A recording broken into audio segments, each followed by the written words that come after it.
Right now on State of Events. Just miles away from where George Floyd was killed, manslaughter charges were filed as 20-year-old Dante Wright was murdered. The emotional reaction. What happened the night Wright was killed? We'll have more details on that for you just ahead.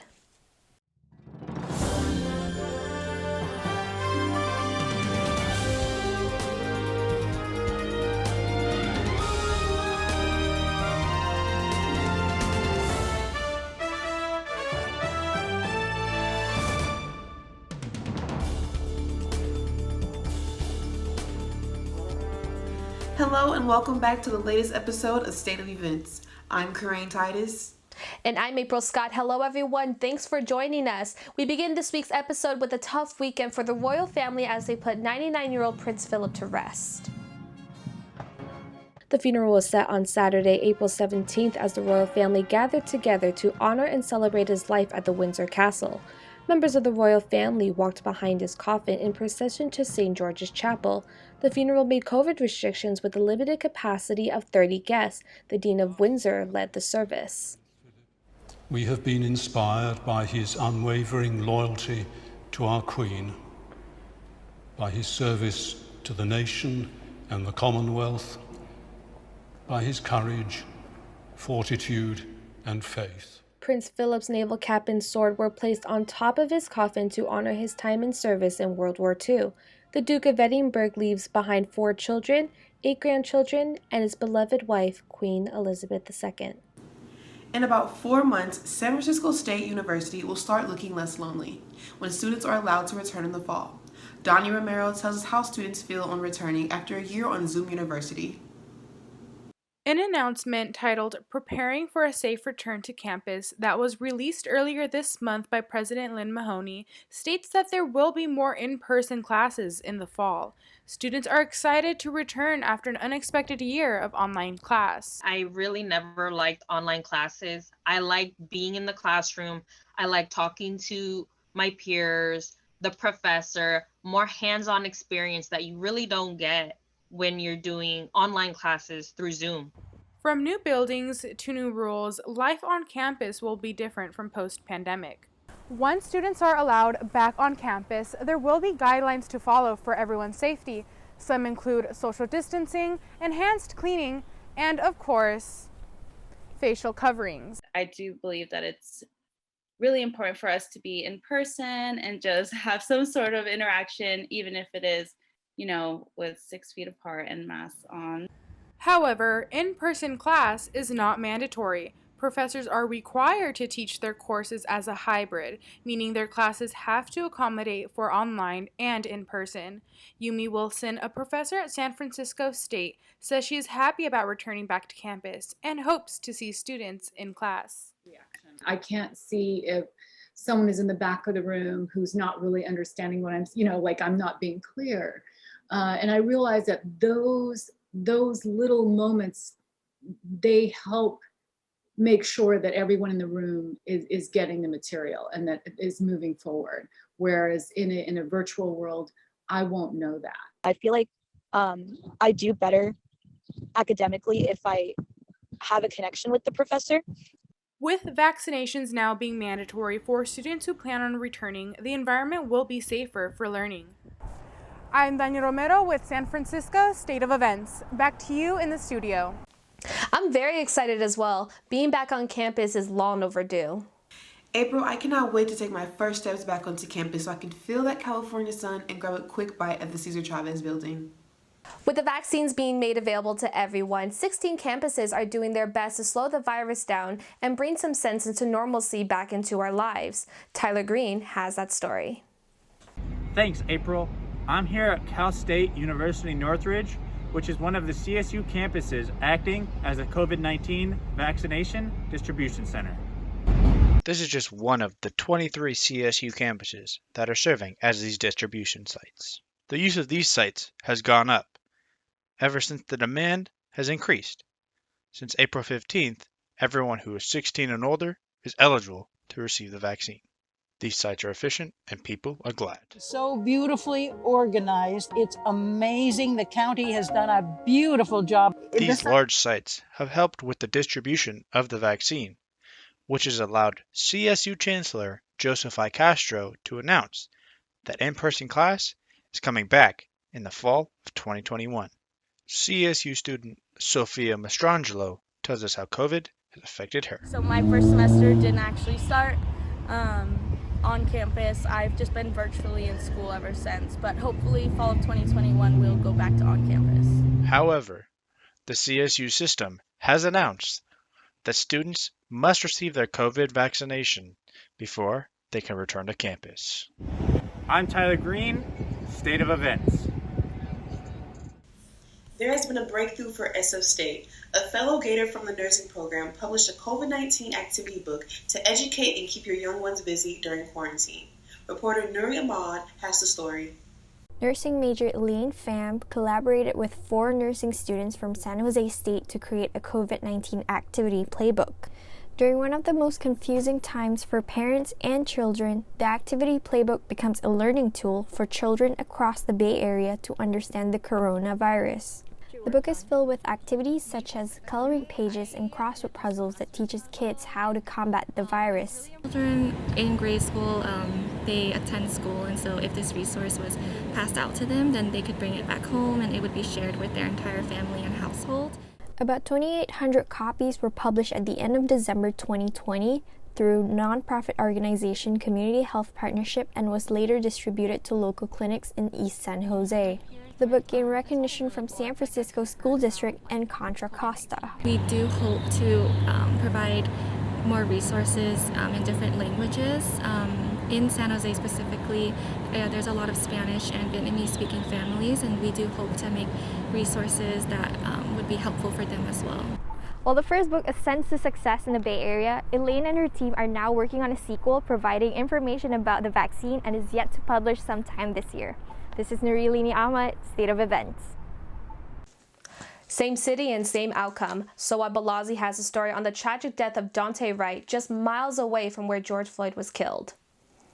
Most humans strive for a connection, whether it be their soulmate, best friend, or even a stranger. However, the connection between these two men is one no one strives for. George Floyd and Dante Wright have a few things in common. Both fathers, both lived in Minneapolis, and both killed at the hands of the law enforcement. The connection doesn't stop there either. According to Wright's aunt, Cassandra Ross, girlfriend of George Floyd, was Wright's former teacher. And the craziest thing is to find out today that my family has connections to this man, to this family. His girlfriend was a teacher for my nephew. My Lord. On April 11th, 2021, in a quiet suburb in Minneapolis, 20-year-old Dante Wright lost his life after being fatally shot by police officer Kim Potter. According to AP News, Dante was pulled over during what was supposed to be a routine traffic stop when officers discovered Wright had a warrant for his arrest. When officers tried to detain him and a struggle broke out, Officer Kim Potter mistook her gun for a taser. Shortly after news broke, protesters began filling up the streets as they once did for George Floyd. Since the shooting, Officer Potter has resigned and has also been charged with second-degree murder. With State of Events, I'm Sawab Balazi. Justice has prevailed. Former police officer Derek Chauvin has been found guilty for the murder of George Floyd, whose final moments sparked nationwide protests against police brutality. The jury found the former Minneapolis officer guilty on all 3 charges of murder after taking 11 hours to reach a verdict. Chauvin's bail has also been revoked by Judge Peter Cahill. Joyful tears erupted from the eyes of Floyd's family and friends as they watched the trial from home. 27 million, it don't matter. We can never get him back. And I'm so happy. I'm so happy right now. Following the verdict, the Minneapolis community held a celebration and prayer vigil at George Floyd Square, where he was stripped of his life nearly a year ago. Community members were crying yet happy, while others were met with a sigh of relief. To ensure his safety, Chauvin is currently in a segregated housing unit of the Minnesota Correctional Facility. He awaits his sentencing, which will be announced in 8 weeks, said Judge Cahill on Tuesday. Coming up next on State of Events. Marvel fans, get ready on the latest Marvel cinematic film, Shang-Chi. What does Marvel have in store for us on the latest film? We'll be right back after the break.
Welcome back, Gators.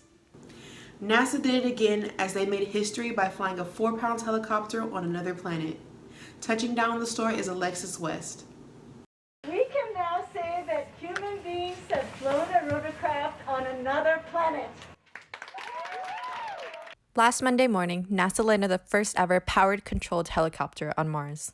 A goal that was once thought impossible proves that if you shoot for the stars, you might just be able to land a 4-pound helicopter on Mars. Jet Propulsion Laboratory in Southern California confirmed the flight succeeded after receiving data from the helicopter via NASA's Perseverance Mars rover at 6:46 a.m. Eastern. This X-15 is meant to be a pathfinder for the space shuttle. Ingenuity's initial flight demonstration was autonomous. It was piloted by onboard guidance, navigation, and control systems, running algorithms developed by the team.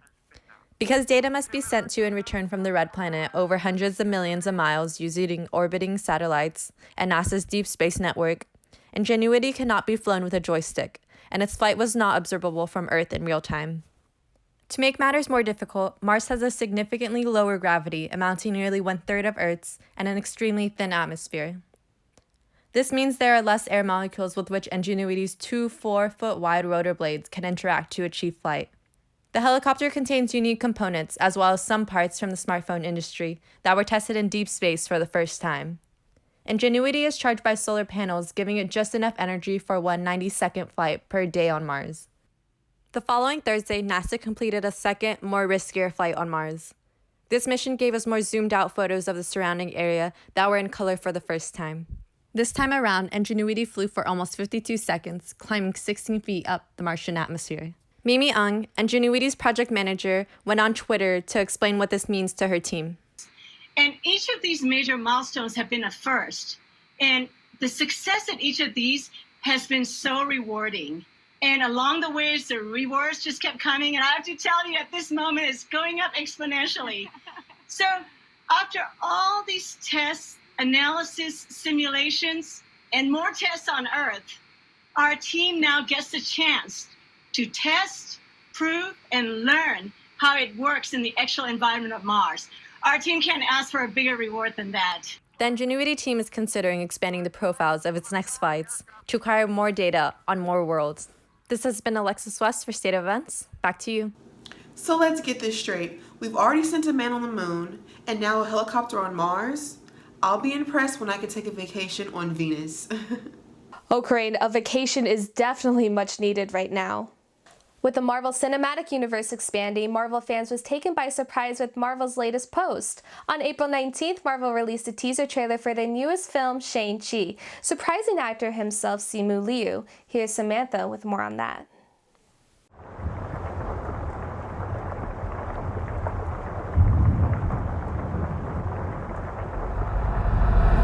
With the Marvel Cinematic Universe expanding, fans were taken by surprise with Marvel's latest post. On April 19th, Marvel released a teaser trailer for their newest film, Shang-Chi. Being a part of MCU's Phase 4 lineup, we are introduced to comic character Shang-Chi, who will be Marvel's first superhero of Asian descent to feature in a film. With a predominantly Asian cast, this helps pave way for more Asian representation. Actor himself, Simu Liu, being an advocate for Asian representation, is thrilled to be someone for young Asians to look up to on the big screen. According to a Time article, Liu states that's really the power of representation, seeing yourself on screen and feeling like you're a part of this world. Directed by Destin Daniel Creason, we are excited to see the adventure Shang-Chi takes us on. Make sure to grab your popcorn to watch Shang-Chi, only in theaters September 3rd. This is Samantha Pinocchio, State of Events. Edith, take us back to the studio. Hopefully this doesn't make anyone feel old, but the child star Sophia Grace has officially turned 18. You may remember her from when she appeared on the Ellen DeGeneres show 10 years ago. Ellen invited Sophia Grace and her cousin Rosie onto the show after going viral on YouTube.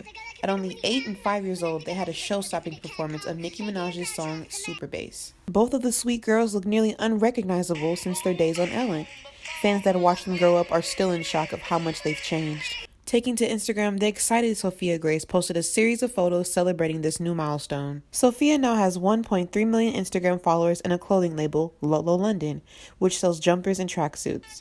Her cousin Rosie has not put down the mic yet as she continues with her singing career. Right now, our entertainment reporter Yesenia brings you the latest celebrity news you might have missed. I am Yesenia Milena, and I'm bringing you this week's celebrity news updates. Starting with our first story, Jeffree Star was recently involved in a car accident. Not only that, but did you heard about J-Lo and Alex Rodriguez's breakup? And recently, our girl Demi Lovato was caught up in some drama with the local froyo shop. I know, let's just jump right into it. Starting with YouTuber and beauty influencer Jeffree Star, who was recently involved in a car accident in Wyoming. Jeffree has suffered severe fractures on his spine and is currently wearing a neck brace, but doctors state he is in a stable condition and is expected to have a full recovery. J-Lo and Alex Rodriguez called it quits. Everything seemed pitch perfect in their relationship until fans first noticed hints of their split back in March. It wasn't until last week when the two wrote in an exclusive joint statement to Today that they had broken up. In other news, Demi Lovato was recently caught in some drama with the local froyo shop in LA. She called them out for having diet options, advertising guilt-free snacks. The local froyo shop responded by saying they carry sugar-free options for those who are diabetic or have a celiac disease. Demi responded by going on her Instagram live story apologizing to the shop for the miscommunication from her part. Alright everyone, that has been all for this week. Make sure you follow us on social media to stay updated. Make sure you tune in for next week's show. See ya! This past week marked National Volunteer Week, and one Central Valley community is honoring that in a big way.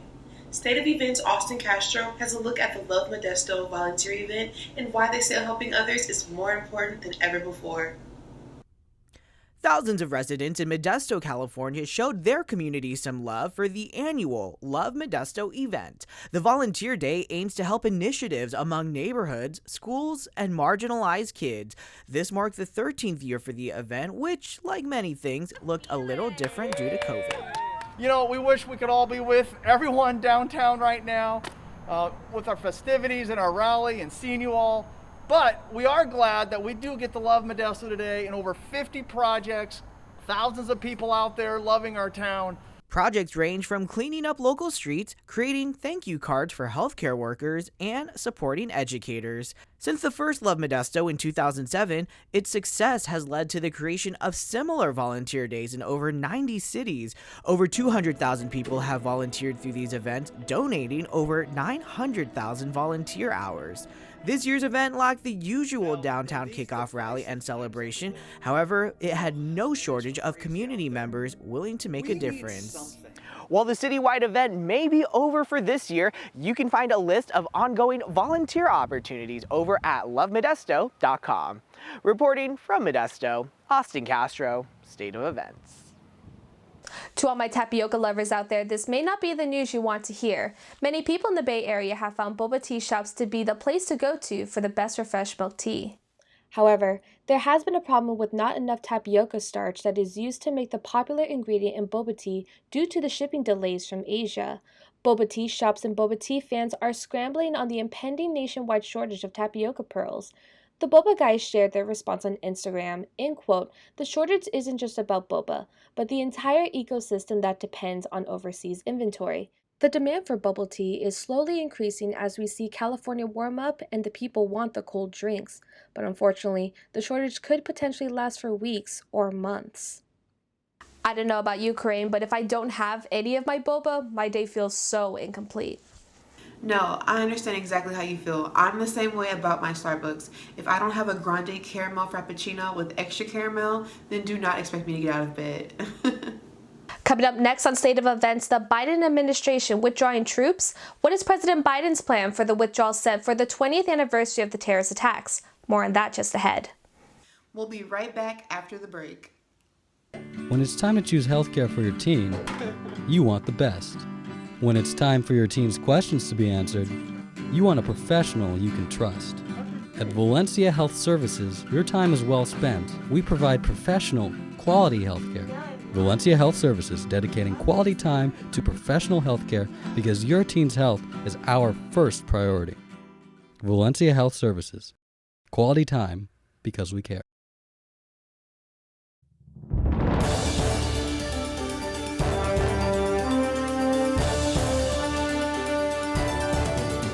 And we're back. Have you ever wondered what your dog would say if she could speak English? The University of California, San Diego's Comparative Cognition Lab may have the answers. Claire Brennan has a scoop on the scientists behind TikTok's beloved dogs who are learning to talk to their owners by placing their paws on soundboards. Thank you, Corinne. Bunny the Sheepadoodle may not be able to hit the whoa or do the renegade dance, but this TikTok star has 6 million fans. As the internet's most famous talking dog, Bunny has over 70 words in her vocabulary and lots to say. Mom, human. Bunny dog. Bunny and her owner, Alexis Devine of Tacoma, Washington, are involved in a study with UC San Diego's Comparative Cognition Lab. Pet owners all over the world, from Japan to Africa, are participating in the study by teaching their dogs, and a few particularly chatty cats, to use the buttons through repeated positive enforcement. I sat down with Dr. Federico Rossano, an associate professor and director of the lab, to hear more about why animal cognition research with dogs has been so successful. We know that dogs are better at understanding human communicative behavior than primates are, than a chimp would be. They understand pointing very well. Chimps have a very hard time understanding what you're doing when you point to things. They pay attention to your gaze behavior very easily. They read your facial expression quite well. The lab also studies other species like apes and dolphins, but out in the wild, research and communication's a bit different. And so a lot of it is observational, and people take notes and, they do whatever they can. Now we have drones that sometimes can film the animals from a distance and you still learn something else. Ultimately, Rossano and his team hope to discover more about how different species communicate so that the needs of both wild and domesticated creatures can be better met. Signing off for State of Events, I'm Claire Brennan. Now, where can I get my hands on those soundboards? I would love to know what my shady cat Carla is saying to me. Well, considering how shady your cat is, maybe it's best that we don't let that cat out of the bag. If you're looking for a place to hang out and reunite with friends and family, well, here's the place to check out. The newest golf and entertainment hotspot has just opened in the Bay Area. Topgolf has officially opened its doors since April 16th. It was supposed to originally open last year, but due to the pandemic, it was postponed. It is located in San Jose City's El Visto neighborhood. Now, there are health and safety guidelines in place with COVID-19 restrictions such as face mask requirements and social distancing and more. The location features dozens of activities from hitting bays, wine lounges, arcade games, and more. There are about 120 bays available to rent for about $40 to $60. Up to 6 players can enjoy hitting the golf balls and dining all at the same time. And the best part is, you don't even need to have experience in golf in order to participate. Reservations are required for those who would like to check it out.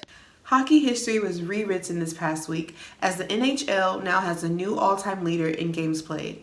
Here's Logan Flair with the story. San Jose Sharks forward Patrick Marleau became the all-time leader in games played in Vegas Monday, playing in his 1,768th regular season game. Marleau broke a record that stood since 1961, when Gordie Howe, also known as Mr. Hockey, set the mark for the Detroit Red Wings.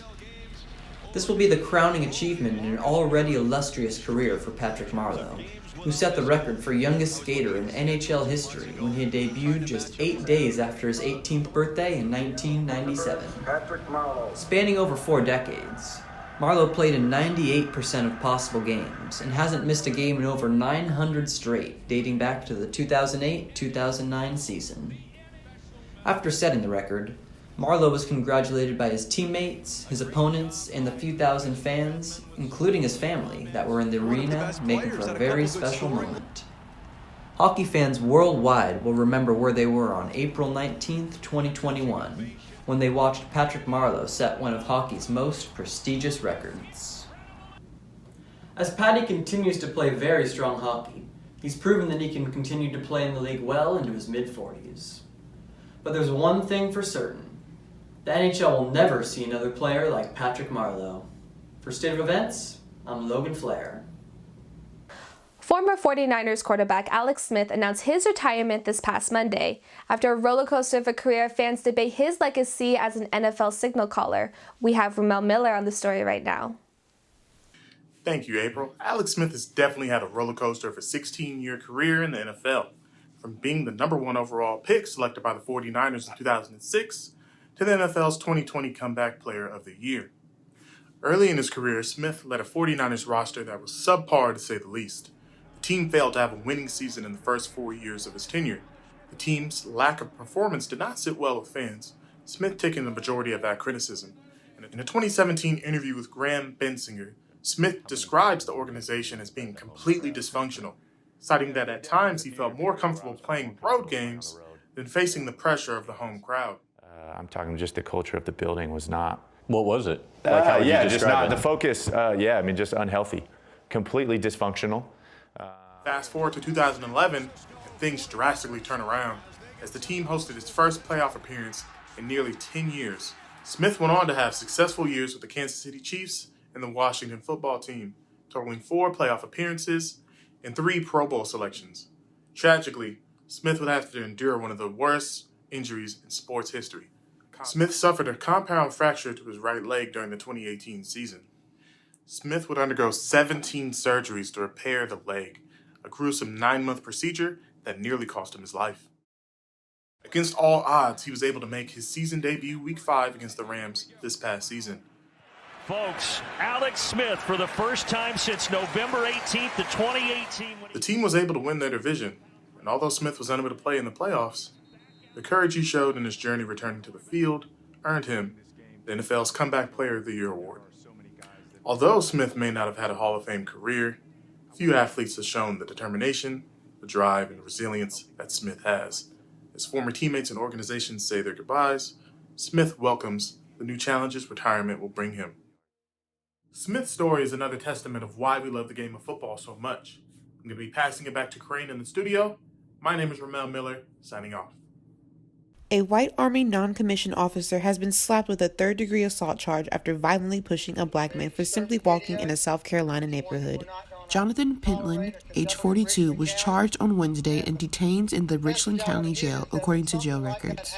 The 3-minute video, which Cheryl Johnson posted on Facebook, shows Pentland repeatedly demanding that a black man leave the neighborhood before he resorts to physical violence. Pentland is heard in the video making several threats. Authorities arrived on the scene, giving Pentland a citation for malicious injury to property for slapping the man's phone out of his hand and cracking it, according to Johnson. If convicted, Pentland faces up to 30 days in jail and a $500 fine. Beginning May 1st, the Biden administration plans to start withdrawing troops from Afghanistan. Reporter Christina Holliday has a story. From the same place President Bush declared U.S. troops be sent to Afghanistan, President Biden notified the public of plans to withdraw troops during an April 14th conference, nearly 20 years after the war in Afghanistan's beginning.